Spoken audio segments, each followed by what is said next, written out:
Sinceramente, eu não sei como começar isso aqui hoje, né? Eu não estou aqui para falar sobre um jogo, e sim sobre o criador de um jogo. Normalmente na internet, desenvolvedores indies começam a fazer jogos e fazem muito sucesso. E alguns anos depois vão se descobrindo coisas ruins sobre eles. E com esse aqui foi diferente. Ele que expôs o lado ruim dele. E eu estou falando de Marcus Alexej Persson, ou Notch, o criador do Minecraft. Aqui nesse vídeo eu quero falar sobre toda a história dele, tudo que eu consegui encontrar, todas as controvérsias que ele se meteu e onde ele conseguiu parar agora, com todo o dinheiro que ele conseguiu com seu jogo. O Notch, ele nasceu em Estocolmo, na Suécia. Ele é filho de uma mãe finlandesa e de pai sueco. Ele nasceu em 79 e ele tinha uma irmã. E ele cresceu em uma cidade da Suécia que eu não vou conseguir falar nunca. Edsbne. Ele viveu lá até os 7 anos. Antes da sua família voltar para Estocolmo, em Edsbne, o pai do Notch, ele trabalhava em uma ferrovia e a sua mãe era enfermeira.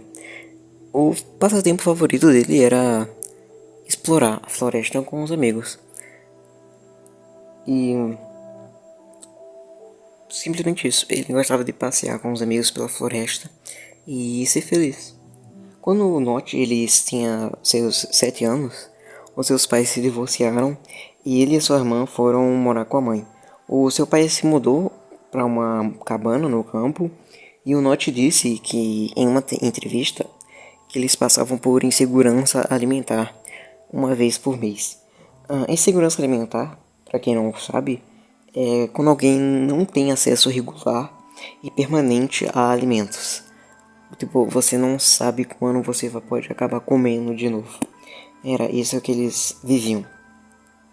O Notch, ele acabou perdendo o contato com o pai dele por muito tempo depois do divórcio dele.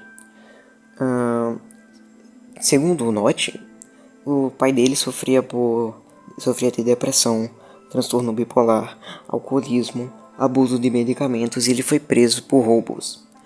Embora o pai dele se recuperou por um tempo, durante a infância do Notch, o pai dele acabou tendo uma recaída, o que fez com que ele se divorciasse da mãe do Notch. Não só isso, como a irmã do Notch teve contato com as drogas e acabou fugindo de casa. Ele ganhou interesses em videogames muito cedo. O pai dele era um nerd, por assim dizer.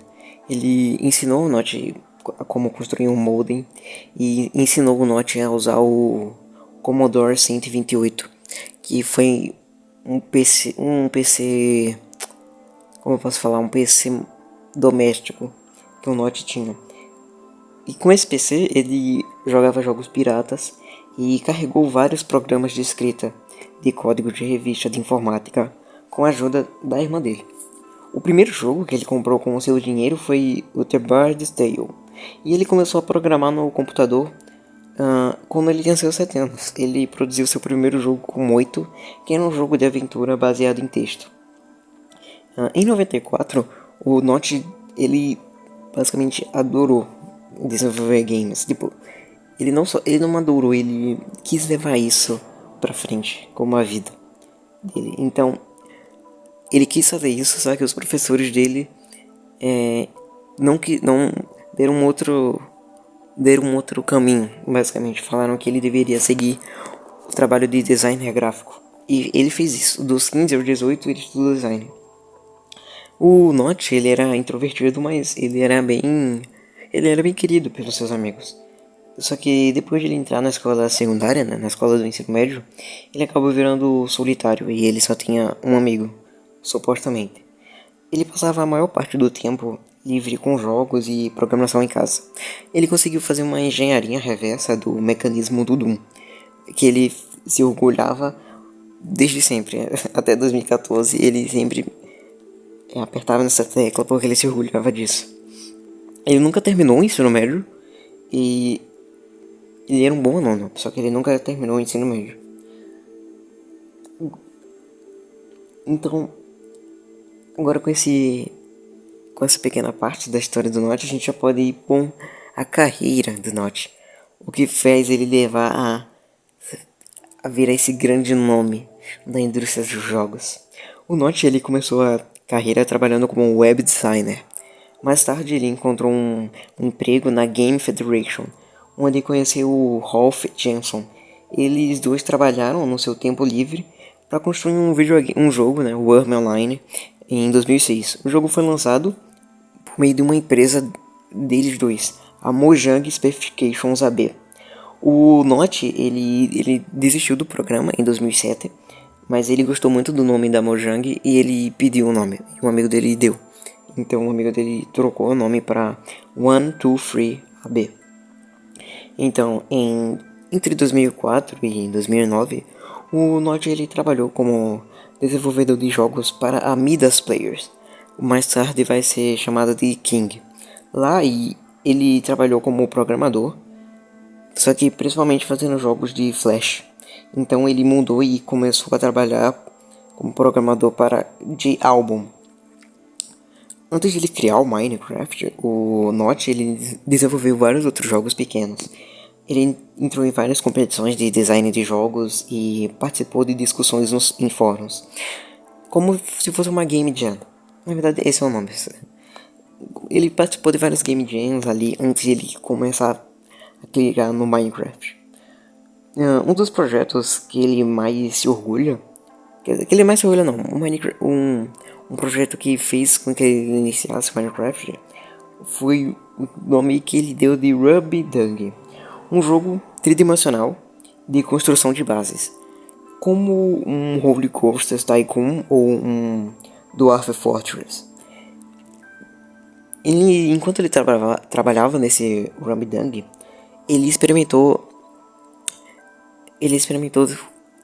a visão em primeira pessoa no jogo. Eu vou deixar novas imagens do jogo e vocês vão poder ver que o jogo é meio parecido com Minecraft, principalmente a parte exterior ali, com a parte de grama, terra ali, que você vê e pensa, pô, Minecraft, já que a estética já era meio quadrado. Só que ele não gostou disso, da primeira pessoa, porque era muito pixelado o gráfico, então ele desistiu dessa ideia. Até que em 2009, o Notch encontrou uma inspiração no Infiniminer, um jogo de mineração aberto baseado em blocos. O Infiniminer influenciou o trabalho do Notch em RubyDung, e ele estava atrás do raciocínio do Notch para retornar ao modo de primeira pessoa. Ele disse que ele tinha desistido da ideia, mas ele viu aquele jogo e viu que ficava bom se ele fizesse do jeito certo, e ele voltou. Então ele pegou aquele estilo de blocos do Infiniminer e colocou no jogo dele. E pô, o RubyDung ele é o primeiro protótipo do Minecraft já conhecido, criado pelo Notch. Então em 17 de maio de 2009, o Notch lançou a edição original do Minecraft, que é a versão clássica, do Minecraft nos fóruns, né? Ele atualizava o jogo regularmente com base nos feedbacks das pessoas. E ele lançou várias versões O caminhão, filho da puta. O Notch ele lançou várias versões entre 2009 e 2010, passando por muitas fases de desenvolvimento, incluindo o Survival Test, InDev e a InfinDev. E então em 2010 ele lançou a versão alpha do jogo. Em 30 de junho de 2010 ele lançou a alpha do game. Então enquanto ele trabalhava na pré-alpha do Minecraft, ele continuou trabalhando na J-Album. Então em 2010 ele lançou a versão alpha do Minecraft e ele passou por um período de trabalho integral na J-Album. Só que o Minecraft já tinha vendido até que muito na época, então ele acabou abandonando a empresa. Em setembro de 2010, o Notch ele viajou para a sede da Valve em Bellevue, Washington, onde ele participou de um exercício de programação e se encontrou com Gabe Newell. O Notch ele recebeu uma oferta de emprego na Valve, só que ele não quis porque ele queria até continuar trabalhando no Mine. Depois ele foi homenageado pela Valve no Team Fortress 2, após ter declarado que nenhum jogador acreditava que ele era o verdadeiro Notch. Então, em dezembro de 2010, o Minecraft entrou na beta e começou a se expandir para outras plataformas, incluindo celulares. Em 2011, o Minecraft atingiu 1 milhão de contas registradas e 6 meses depois chegou a 10 milhões.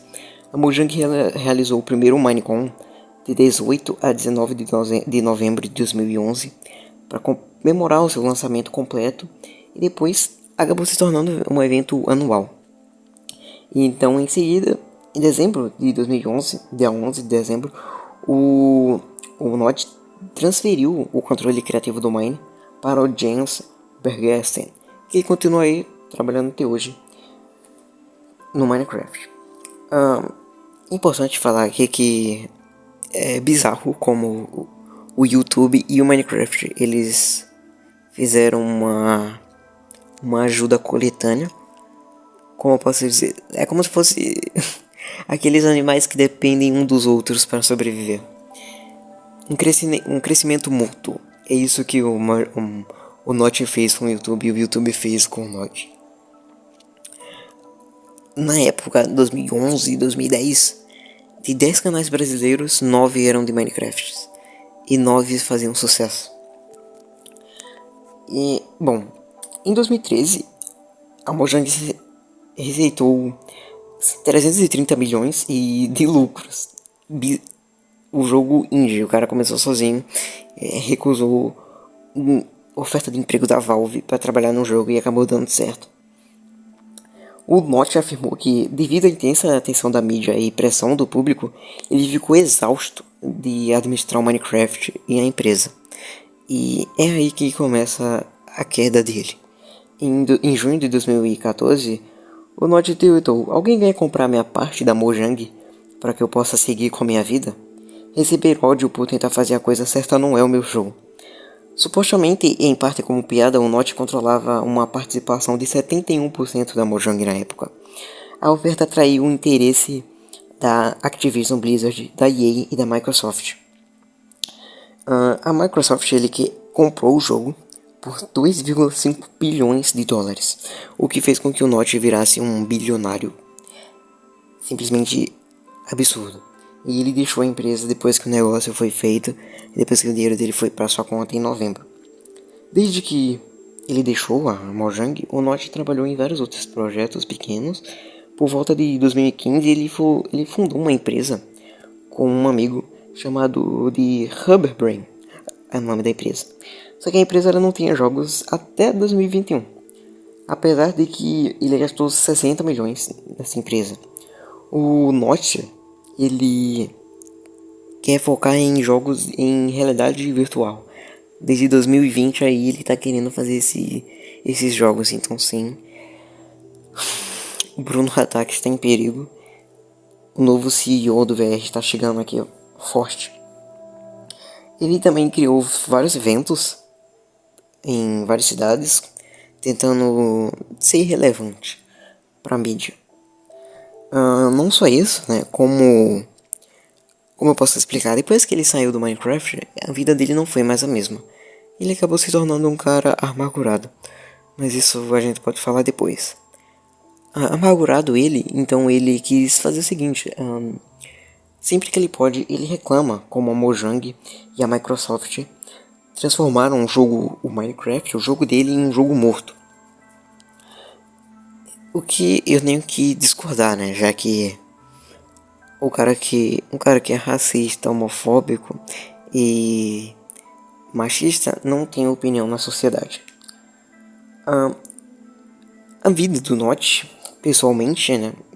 Sem contar toda a infância e a parte das empresas e do jogo, era complicado. Ele se casou em 2011 e ele teve uma filha. Ele se casou com uma ex-moderadora da Mojang, que trabalhava na empresa. E eles namoraram por 4 anos, se casaram, e em 2012 ele começou a se distanciar dela. Ele fez o que o pai dele fez. Então em 15 de agosto de 2012 ele anunciou que havia tido o divórcio.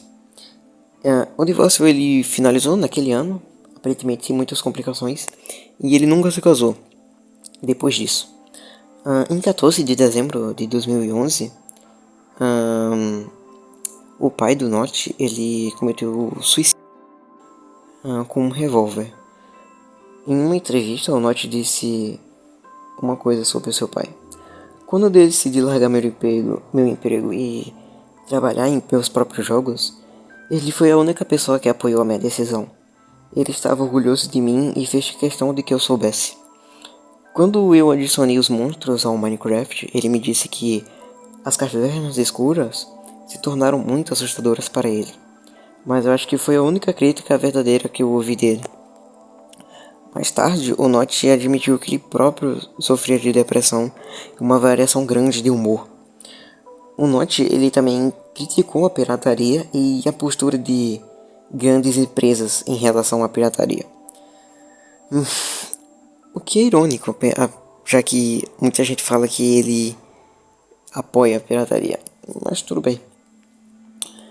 Ele não era alguém de todo ruim. Ele doou para inúmeras instituições de caridades, instituições de medicina e tudo mais. A Mojang, sob a direção dele, acabou fazendo uma semana desenvolvendo um Catacombs Net para o Humble Indie Bundle. E foi um sucesso, ele levantou $450 mil para caridade. E não só isso, ele também doou 250 mil para a Electronic Frontier Foundation em 2012.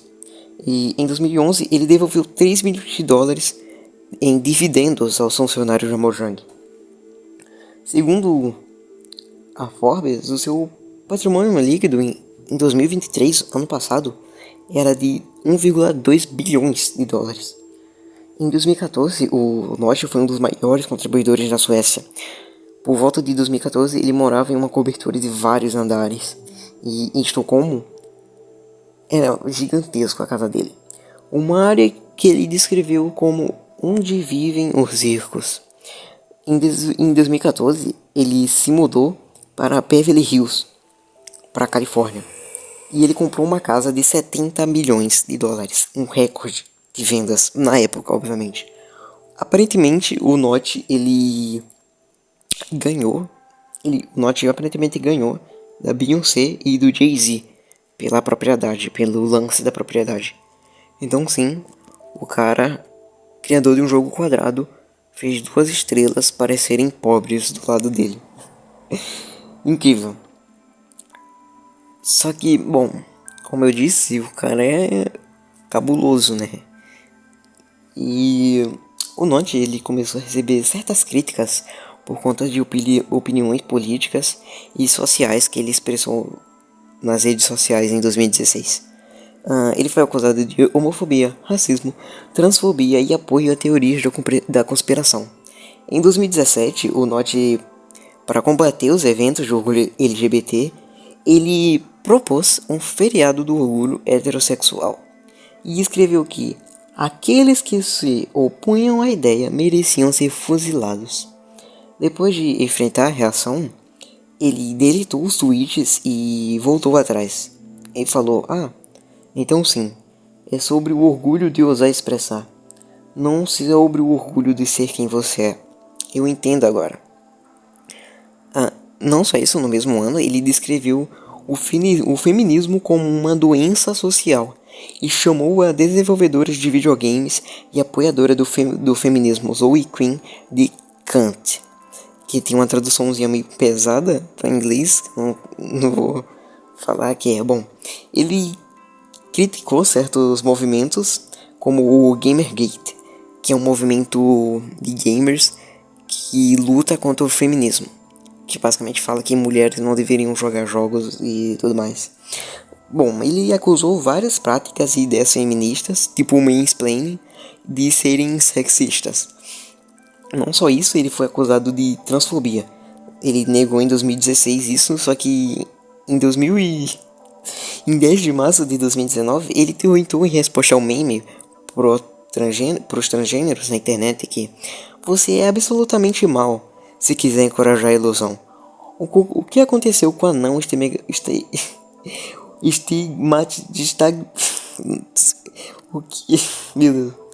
que aconteceu com a não estigmatização da doença mental? Ele então promoveu alegações de que as pessoas foram multadas por usar o pronome errado. No entanto, depois de enfrentar várias críticas, várias pessoas reclamando, ele tweetou que não tem ideia do que é ser trans, é claro, mas é inspirador como um inferno quando as pessoas se abrem e escolhem realmente ser quem elas se conhecem. Não porque seja uma escolha legal, porque é um grande passo. Eu acho isso realmente legal. Em 2017, o Notch comentou: é tudo bem ser branco, afirmando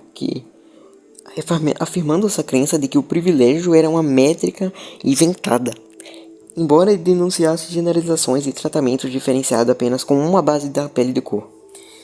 Então, ele falou que vivia sobre constante mudança de humor e ele não estava errado. Ele criticou, como eu posso falar, várias críticas aos apoios que ele dava ao Notch foram mais expostos, como teorias da conspiração realmente existem. Em 2017, ele afirmou que acreditava no Pizzagate, que é uma teoria da conspiração do governo para... Não sei, eu não consegui achar muitos detalhes sobre isso. Mas isso aqui é interessante. Em 2019, o Notch tweetou o seguinte. Ele tweetou em apoio ao QAnon, ele dizendo que é legítimo, não confie na mídia. O QAnon, para quem não sabe, é uma teoria da conspiração falando de que existe um grupo secreto no governo de esquerda formado por satanistas, pedófilos e canibais. Bom, diante de tudo isso, todos esses posts, a Microsoft tirou tudo do Minecraft. Tudo que tem qualquer centímetro envolvendo o Notch e a Mojang acabou excluindo do jogo. Tudo. Além disso, ele não foi chamado para o aniversário de 10 anos do jogo. E a Microsoft falou, o que o Notch fala não reflete nas coisas da Microsoft nem da Mojang. O que ele faz não tem nada a ver com a gente, é coisa dele, deixa ele na chapação de linguiça dele. Bom, e é isso. A gente não tem tido mais notícia do Cabra, né? Além do que ele continua sendo um nojento. E eu só tô fazendo esse vídeo aqui porque tem gente que defende o cara, falando que o Minecraft estaria em boas mãos até hoje, se ele estivesse no game. Só que não.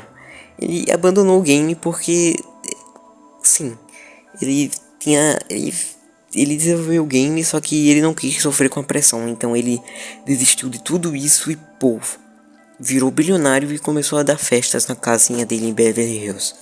E começou a ser um infeliz que critica o próprio jogo, sendo um racista e colocando ideias racistas no game, como por exemplo mensagens com uma palavra com a palavra secreta que começa com N no login quando você entra no Mine. Então era coisa dele. Os villagers também, se eu não me engano, são uma pegada meio racista. Se não for, tudo bem, mas provavelmente já pensando o calibre dessa pessoa. O que é muito triste, já que quando eu era criança eu achava esse cara aqui foda. Eu achava esse cara aqui, pica, esse cara criou o Minecraft sozinho. Quero ser igual a ele. Bom, uma pena. O cara é bilionário, mas é infeliz. Bom, fica aqui a lição, né? Tome cuidado com o que você faz e com suas decisões. Senão você vai acabar igual a ele, sozinho e triste.